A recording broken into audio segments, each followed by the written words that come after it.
بسم اللہ الرحمن الرحیم۔ اللہ رب العزت اس آیہ مبارکہ میں اہل ایمان سے مخاطب ہے۔ یا ایھا الذین آمنوا،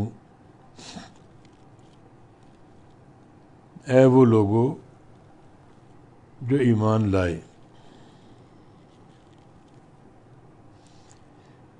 ایمان در حقیقت تصدیق کا نام ہے،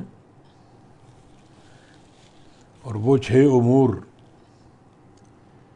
جنہیں ایمان کی بنیاد اور رکن قرار دیا گیا، ان کی مکمل تصدیق ایک صحیح معرفت کے بعد۔ وہ 6 امور حدیث جبریل میں بیان ہے، ان تؤمن باللہ وملائکتہ وکتبہ ورسلہ والیوم الآخر والقدر خیرہ وشرہ، یعنی اللہ تعالیٰ پر ایمان، اللہ تعالیٰ کے فرشتوں پر ایمان، اللہ تعالیٰ کی کتابوں پر ایمان، اللہ تعالیٰ کے رسولوں پر ایمان، اور روز آخرت پر ایمان، اور تقدیر پر ایمان۔ یہ 6 امور ایمان ہیں جنہیں ایمان کے ارکان قرار دیا گیا۔ ان 6 امور کی صحیح معرفت ہو، اللہ اور اس کے رسول کی منشا کے مطابق،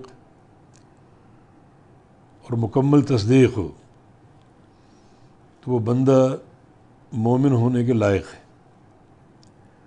اور ظاہر ہے کہ یہ ضروری ہے، نبی علیہ السلام کی حدیث ہے کہ لن تدخلوا الجنۃ حتی تؤمنوا، اس وقت تک تم جنت میں داخل نہیں ہو سکو گے جب تک ایمان نہ لاؤ۔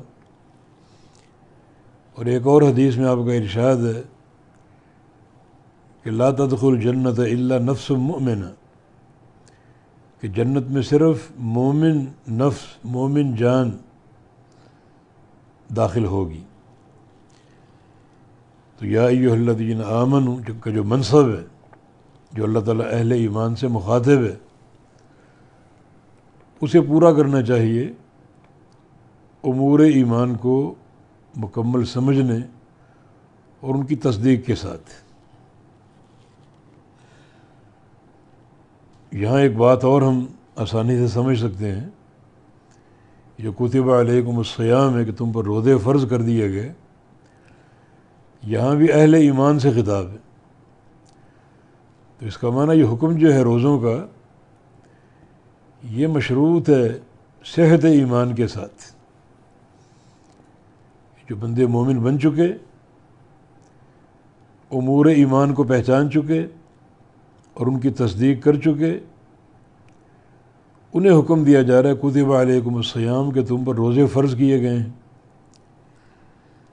تو مانا روزے کی قبولیت جو ہے وہ صحت ایمانی کے ساتھ مشروط ہے۔ تبھی نبی علیہ السلام کی ایک حدیث ہے، من صام رمضان ایمانا واحتسابا غفر له ما تقدم من ذنبہ، کہ جو بندہ رمضان کے روزے رکھے ایمان کے ساتھ اور احتساب کے ساتھ، ایمان پر قائم رہتے ہوئے اور احتساب پر قائم رہتے ہوئے۔ احتساب کا معنی اللہ تعالیٰ سے اجر لینے کے لیے، وہ روزہ اللہ کے لیے خالص ہو اور اللہ تعالیٰ سے اجر لینا مقصود ہو۔